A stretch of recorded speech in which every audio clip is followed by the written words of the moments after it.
कहानी है विश्व के सबसे बड़े महाकाव्य की, जिसमें योग है, यथार्थ है, विवेक है, परमार्थ है, सत्य ज्ञान का दिव्य प्रकाश है, आध्यात्म का महाआकाश है। ये दर्पण है हर मन के विवाद का, दृश्य है आत्मा और परमात्मा के संवाद का, मानवता का होता है जिससे उद्धार। यही है सच्ची गीता सार, अंधकार से प्रकाश की ओर।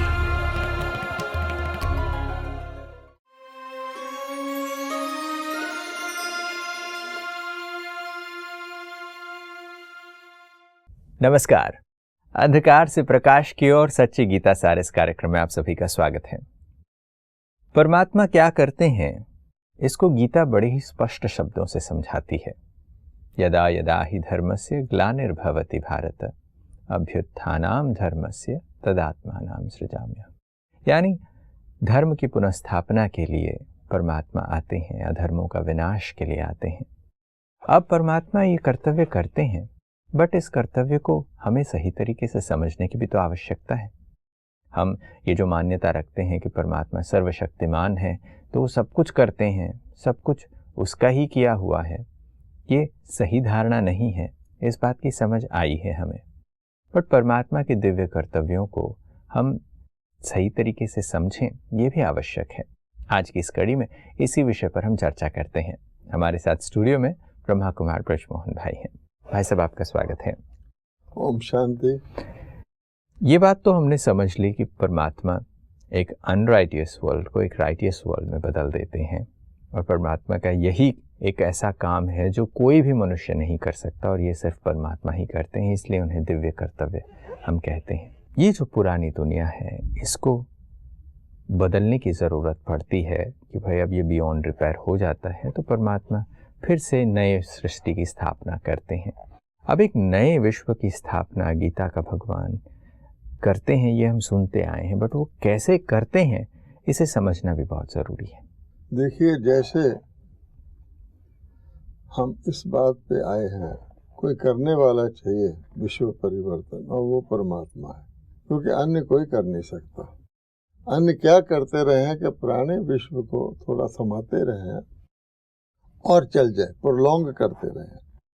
धर्म पिता भी आए, प्रोलॉन्ग किया, लेकिन अब किसी व्यक्ति की लाइफ को आप प्रोलॉन्ग कर दें, लेकिन उसका दुख भी साथ साथ बढ़ता जाए। फाइनली लोग क्या चाहते हैं कि अब इसका परिवर्तन होना चाहिए, तो कंप्लीट परिवर्तन गीता का भगवान करते हैं। अच्छा, अब कैसे करते हैं? तो जब कौन करता है वो भी वो खुद बताते हैं, तो कैसे करता भी वो खुद ही बताते हैं। तो वो कहते हैं कि देखिए, मैं करवाता हूँ, खुद नहीं करता हूँ, क्योंकि ये खेल है, ये एक्टर्स का है, आत्माओं का और प्रकृति का है। बिगड़ा भी उन्हीं से है, ठीक भी उन्हीं का होना है। मैंने सिर्फ उसको चेंज करना है, तरीका करवाना है जिससे चेंज हो जाए। अब उसमें आप देखेंगे कि 3 कर्तव्य परमात्मा के बताए गए हैं, वो बड़ी कॉमन सेंस से समझ में आते हैं। सीधा ही हम कह रहे हैं नई को बनाना, ठीक है ना। पुरानी को नई, हर एक चाहता है नई दुनिया बने, नई दुनिया बने। अच्छा, अब नई को बनाने में इम्प्लाइड है कि पुरानी का भी खत्म होना, क्योंकि अगर नई बना भी दें और पुराना उसमें रबिश रहे, मान लो परमात्मा दुनिया तो नहीं बना दें और पानी और हवा पोल्यूटेड रहे, तो भी नहीं चलेगा। तो आत्मा को नया, तो शरीर कहाँ से बनेंगे? पुराने शरीर बनेंगे। तो टोटल न्यू बनाना है, ठीक। एक तो हो गया बनाने का काम, और उससे इम्प्लाइड है कि ख़त्म करने का। अगर कोई नए मकान में भी जाता है तो पुराना तो छोड़ेगा। अगर मैं नई बॉडी में भी जाऊंगा तो पुरानी तो छोड़ूंगा। तो पुरानी छोड़ तो दी, लेकिन वो छूटी हुई कहाँ रहेगी? उसका टोटल जब तक वो भस्मीभूत नहीं हो जाएगा, उसका तो गार्बेज और स्क्रैप और उसका कितना वो हो जाएगा कि उसके ऊपर नई बन ही नहीं सकती। तो न्यू चाहिए ना, तो उसका खात्मा चाहिए। तो इसलिए नई का बनाना मैंने प्राणी का, और मोटे शब्द में ले लें, आपने उसी जमीन पर नया मकान बनाना है तो प्राणा तोड़ेंगे ना। और हम उसी जमीन का इसलिए एग्जाम्पल नहीं देते क्योंकि जितने दृष्टांत होते हैं ना वो परफेक्ट नहीं होते, बिल्कुल कुछ रह जाता है। जो सिद्धांत होता है वो परफेक्ट होगा। तो गीता के महावाक्य तो सिद्धांत है, हम जो दृष्टांत दे रहे हैं अब उसी जमीन पे तो पहले आपको ढाना पड़ेगा। भगवान कहते हैं मैं ऐसे नहीं करता, मैं पहले नया बनाता हूँ। इसलिए दो जगह रखनी पड़ती है। नया घर बन रहा है, जब नया बन जाएगा तो पुराना छोड़ेंगे आप, नहीं तो कहाँ जाएंगे। इसलिए वो कहते हैं क्रमशः पहले मैं स्थापना कराता हूँ, ऐसे नहीं पहले विनाश कराता उसके बाद विनाश कराता हूँ और फिर पालना। तो जिस चीज का विनाश करवा रहा है उसकी तो पालना नहीं करवाएगा, लेकिन जिसकी स्थापना कर रहा है उसकी पालना करवाएगा। तो इसलिए तीन फैक्टर हो गए, नए को बनाना, पुराने को विनाश करना और फिर नए को पालन करना। कोई भी पकी हुई फसल को तो किसान पानी नहीं देता ना, फर्टिलाइजर नहीं लगाता ना। और ये तीन क्रम बोलने में आता है, स्थापना पालना विनाश, लेकिन एक्चुअली स्थापना विनाश और पालना है। अच्छा, अब देखिए कि विनाश के लिए भगवान को दुनिया में आने की कोई आवश्यकता नहीं। वो करवाता है तो विनाश किससे कराएगा? तो कहा जाता है ईवल डिस्ट्रॉयज इटसेल्फ, बुराई जब बहुत बढ़ जाती है अपने आप को समाप्त कर लेती है, पाप का घड़ा भर के आप ही फूट जाता है। और इसलिए यूं भी कहा जाता है अति के बाद इति होती है। कोई चीज एक्सट्रीम पे हो जाए आप ही, और उसके में मिसाल है कि जंगलों में आग लग जाती है, जंगल फायर मशहूर है।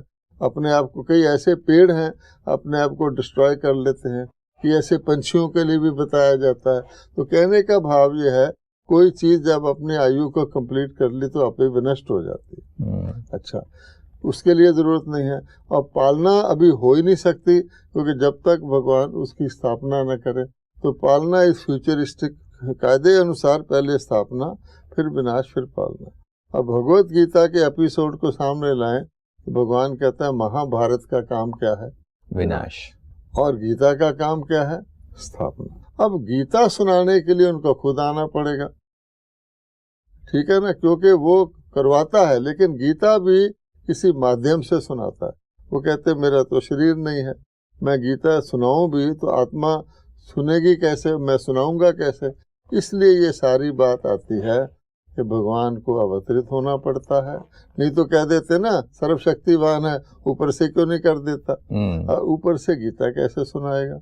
और गीता सुनने वालों को भी देखिए, भगवान मान लो ऊपर से सुनाना भी चाहे, आपको टचिंग करना चाहे बुद्धि में, आपका नंबर ही एंगेज है, आपको कुछ किसी का फोन एंगेज हो, प्राइम मिनिस्टर भी फोन कर रहा हो, आप उठा नहीं सकते, नहीं आएगा। भगवान की कॉल भी आ जाए तो आप कैसे उठाएंगे? इसलिए उसका वो खुद ही बताते हैं ये काम मैं आके करता हूँ, ये मैं करवाता हूँ और ये फ्यूचरिस्टिक है। अच्छा, अब देखिए है सब में करवाना, इसलिए वो कहते हैं कि मुझे शरीर का आधार लेना पड़ता है। तो एक ही जगह सारे विश्व में शरीर लूंगा, नहीं तो कई कहते हैं भारत में क्यों आ गया? अगर जर्मनी आ जाता फिर कहते हैं जर्मनी में क्यों आ गया? ये तो क्वेश्चन नहीं है। और फिर वो कहते हैं जहां पर आके, जैसे किसी चीज का रूट चेंज किया जाता है, आजकल भी जड़ों को लोग स्पॉटिफाई कर देते तो पेड़ हरा हो जाता है, तो भगवान आके रूट लेवल पे काम करवाते हैं। अब बात ये है सारी कि लोग हैरान इसलिए होते हैं कि जिस दुनिया में परमात्मा आते हैं, जिस मनुष्यों के में परमात्मा आते हैं, वो सारा तमो प्रधान होता है। और लोग हैरान हैं कि ऊंचे से ऊंचा भगवान जो देवताओं की शुद्ध दुनिया को रचता है, जहाँ बिल्कुल अशुद्धता होती नहीं, cleanliness is next to godliness, और खुद गॉड ऐसी दुनिया में, पतित दुनिया में कैसे आएगा? इसलिए लोगों के अंदर ये भी एक बहुत बड़ी चीज कंफ्यूजन डालती है, जबकि भगवान सिंपली कह देते हैं कि देखो भाई, मरीज को डॉक्टर ही ठीक करेगा ना। बिल्कुल। तो डॉक्टर को मरीज के पास आना पड़ेगा। बिल्कुल सही बात है ना। और इसलिए वो कहते हैं पर मेरी एक है कि मैं अटैच नहीं हूँ, मुझे बुराई अच्छाई खराबी असर नहीं करती। आप लोगों को तो शरीर पुराना हो जाए तो दुखी करेगा, मैं इससे बियॉन्ड हूँ, इसलिए मैं आ सकता हूँ। बिल्कुल। तो इसलिए वो कहते हैं कि बहुत बड़ा वृक्ष हो, जर्जर हो, बिल्कुल पत्ते झड़ रहे हो, लकड़ी गिर रही हो, उसमें भी बीज आके के नया वृक्ष बना देता है। और बीज को कोई कंसर्न नहीं होता कि मेरा पुराना वृक्ष पुराना हो गया। इस प्रकार से भगवान कहते हैं आने के लिए फिर मुझे शरीर का आधार लेना पड़ता है। और भगवत गीता उसका यादगार है, स्मारक है। लेकिन जो शरीर लिख दिया गया है, भगवान ने कहा मैं अपना शरीर नहीं लेता हूँ, क्योंकि आप लोग अपना शरीर लेके कर्म बंधन में आते हो, आपके माता पिता भी होते हैं, हिसाब किताब भी बनता है। एक बार ये आ गए तो आपका आवागमन शुरू हो जाता है। मैं लोन लेकर टेम्परेरीली गेस्ट बन के समझिए उस शरीर का माध्यम बनाता हूँ। और लिखा हुआ है गीता में, भगवान ने बताया है कि मेरा जन्म मनुष्यों की तरह नहीं है, मैं भगवान हूँ। लेकिन जिस शरीर में आता हूँ वो मनुष्य है, तो लोग मुझसे कंफ्यूज कर लेते हैं कि शायद यही बोल रहा है। लेकिन वो कहता है कि मैं उस वक्त अवेलेबल शरीर ही ये होते हैं। तो जो अवेलेबल होंगे, और उसमें भी भगवान का सिलेक्शन होता है कि जो आत्मा किसी वक्त में मैंने सर्वश्रेष्ठ बनाई थी सतयुग में, उसी के ही लास्ट बॉडी में मैं आता हूँ। तो कई जगह गीता में लिखा हुआ अंतिम जन्म अंतिम शरीर। ये जो बात आपने अभी कही, इससे कितना स्पष्ट हो जाता है कि परमात्मा क्या काम करते हैं, उनके दिव्य कर्तव्यों को कैसे समझने की ज़रूरत है कि वो कैसे नई दुनिया की स्थापना करते हैं गीता के इस ज्ञान के द्वारा। आप ये भी बात बता रहे थे कि परमात्मा सुना तो रहा है, अगर मैंने अपनी लाइन बिजी रखी है, अगर मैं किसी और चीज़ में एंगेज्ड हूँ, तो वो बात पहुँचती ही नहीं मेरे तक, और पहुँचाने की बात कोशिश भी की जाती है तो आप एंगेज्ड हैं, आपका लाइन एंगेज्ड है। और धरती पर भी ऐसे ही होता है, जब वो धरती पर भी आ जाता है, मैंने तो ऊपर से कहा, लेकिन धरती पर भी जो आ जाता है, अगर किसी के और तरफ है तो नहीं सुनता। ये बात उठती है कि जब आज हम इतने सारे धर्मों में, मान्यताओं में, पूजा पाठों में, रस्मों में, इन सब चीज़ों में अपने आप को व्यस्त करके रखे हुए हैं, तो क्या ऐसा संभव है कि हम परमात्मा के ज्ञान को सही तरीके से समझें? क्योंकि हम अपने आप में इतने मशगूल हैं, इतने ज़्यादा बिजी हैं, जैसे आपने कहा कि हम एंगेज्ड हैं, जिसकी वजह से हम उस बात को नहीं समझ पाते। गीता में ये जो बात आती है, भगवान कहते हैं कि सर्वधर्मान परित्यज्य मामेकम शरणम व्रज, क्या इसका वही तात्पर्य है कि हम इतनी चीज़ों में एंगेजमेंट्स में हैं और हमारे जो अलग अलग धर्मों में हम बढ़ चुके हैं, उन सब चीज़ों से छोड़ना पड़ेगा? देखिए कि मनुष्य की फितरत है, अगर असली नहीं मिलता तो नकली ही सही, ठीक है ना। तो अब कहते हैं आजकल असली प्यार दुनिया में नहीं है, तो प्यार तो सीख करते, तो नकली को जानते हैं कि नकली प्यार है, फिर भी उसको अडॉप्ट कर लेते हैं कि जो असली है ही नहीं। इसी प्रकार से भगवान को सतगुरु कहा गया कि परमात्मा जो है रियल ट्रू नॉलेज देता है। अब असली सतगुरु तो है नहीं, कितने गुरु हो गए, है जी। इसी प्रकार से जो भगवान ने राइटियसनेस एस्टेब्लिश की थी, उसका नाम कोई धर्म नहीं था। धर्म तो आज बाद में हमने शुरू किया है कि धर्म को लाइफ से सेपरेट कर लिया। मैं एक धर्म का कहलाता हूँ, लेकिन उस धर्म पे नहीं चलता। आजकल लोग कहते भी हैं हम तुम्हारा धर्म नहीं चेंज करना चाहते, तो मुसलमान हो, ठीक है, असली मुसलमान बनो, आजकल ये कहा जाता है ना। बिल्कुल। हम ऐसे हर एक धर्म वाले के लिए लागू होता है, तो जो असल गायब हो गया, तो इसलिए भगवान कहता है कि जो जिसको उन्होंने धर्म समझ लिया, जिसमें परमात्मा का, आत्मा का, मरने का, जीने का, परलोक का जिक्र होता है, हर धर्म में होता है, अच्छे कर्म का, वो सारे का सारा इतने हो गए हैं। वो कहता है अच्छा कर्म, लेकिन मेरे टाइटल के अंदर अच्छा कर्म। अच्छा, अगर मेरा टाइटल नहीं है तो अच्छा कर्म नहीं है। जैसे देसी घी होता है, तो आगे तो देसी घी होता था, आजकल ब्रांडेड देसी घी होना चाहिए। तो ब्रांड ज्यादा इम्पोर्टेंट हो गया, अंदर उसके कुछ भी हो। जब ब्रांड चल जाता है, फिर अंदर कुछ भी चल जाता है, इसलिए ब्रांड्स हो गए हैं। तो भगवान कहता है धर्म के ब्रांड्स होते हैं क्या? इसी प्रकार से हर चीज का गुरुओं के ब्रांड्स होते हैं क्या? चलो हैं भी, तो रिजल्ट कहाँ है? तो दुनिया तो और गिरती जा रही है। तो वो कहते इसलिए मैं आकर के कि जितना कुछ, जैसे वृक्ष सूखा हुआ हो, दिख बहुत रहा हो, फलावट बहुत हो, ना छाया हो, ना पत्ता हो, ना फल हो, फल भी नकली लगे हुए हैं, इसलिए वो कहता है फिर मैं, आप देखिए ना, आज तो हर चीज नकली है। सूरज की लाइट होते हुए, आपके ख्याल में सूर्य की लाइट होते हुए, भगवान के रचे हुए सतयुग में किसी को आर्टिफिशियल बत्ती जला करके मल्टी स्टोरी बिल्डिंग में हर वक्त बल्ब जलाने की आवश्यकता थी? वो दिन में रात कर रहे हैं। हम कह रहे हैं अंधकार से प्रकाश की ओर, मांगते ये हैं कि रात को दिन करो, और प्रोसेस क्या कर रहे हैं, दिन में रात कर रहे हैं। आगे तो कहते थे गूंगा व्यक्ति नहीं बोलता, अब आप किसी का भी फोन में म्यूट कर दो, वो गूंगा हो गया। आपने ऐसी शक्ति ले ली है कि मैं बोलने वाले को भी जब मैं चाहूँ तब वो बोलेगा, नहीं तो इसको कहा जाता है ना कि जिसको अग्रेसिव पावर कहते हैं।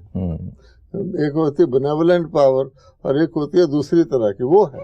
तो ये जो भगवान कहते हैं कि मैं सत्य धर्म की स्थापना करता हूँ, और तुमने अपने आप को जो बहुत सारे ब्रांच बनाए हैं और अपने आप को डिवाइड कर लिया है, उन सब चीज़ों से हटाकर मेरे में मन को लगाओ, कि उन सब का त्याग कर मेरी बात सुनो, ऐसा कहते हैं। और ख़ास तौर पे लोग ये समझते हैं क्योंकि श्री कृष्ण का नाम डाल दिया है, संस्कृत भाषा में पुस्तक लिख दिया है, तो समझते हैं हिंदुओं का कोई धर्म है और हिंदुओं का ही अधिकार शायद भगवान ने दे दिया। लोग इसको रेजिस्ट करते हैं।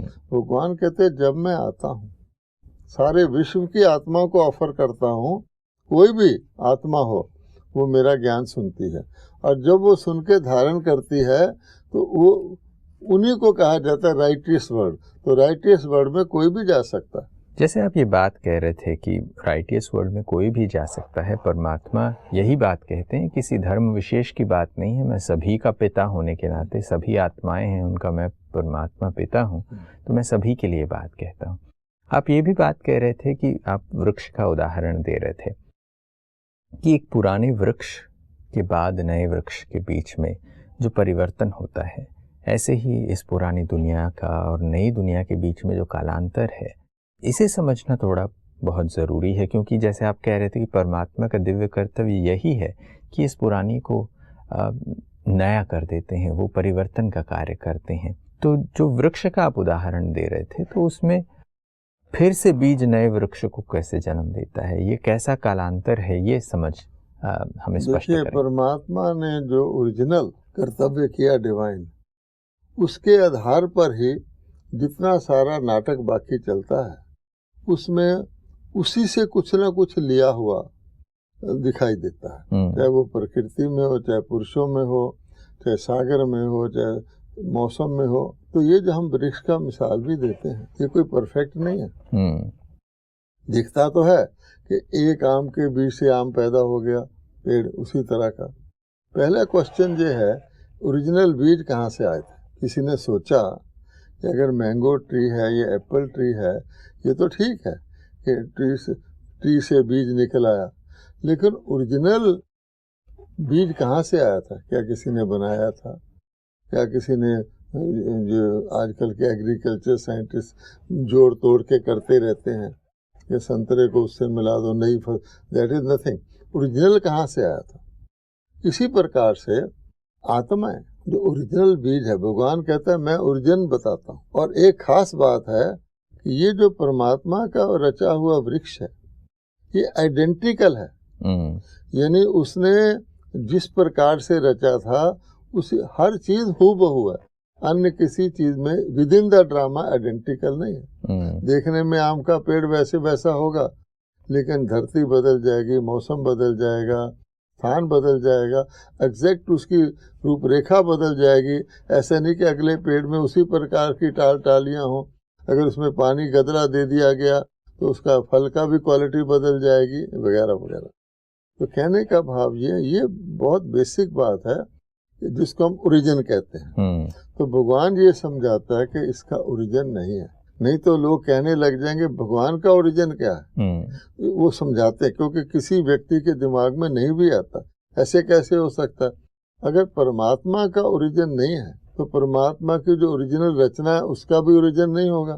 तो इसलिए हमको ये देखना है कि भगवान आके ओरिजिनल नॉलेज देता है जो एंटायरली डिफरेंट होती है, और ओरिजिनल को रिसीव करने वाली भी ओरिजिनल सोल्स है। यानी जैसे कोई चीज बेसिक शुरू होती है तो उसके फाउंडेशन होता है ना। किसी कंपनी के भी प्रमोटर बेसिक होते हैं, जिन्होंने वो फॉर्म की होती है, वो शरीर छोड़ भी जाते हैं, उनकी कंपनी चलती रहती है।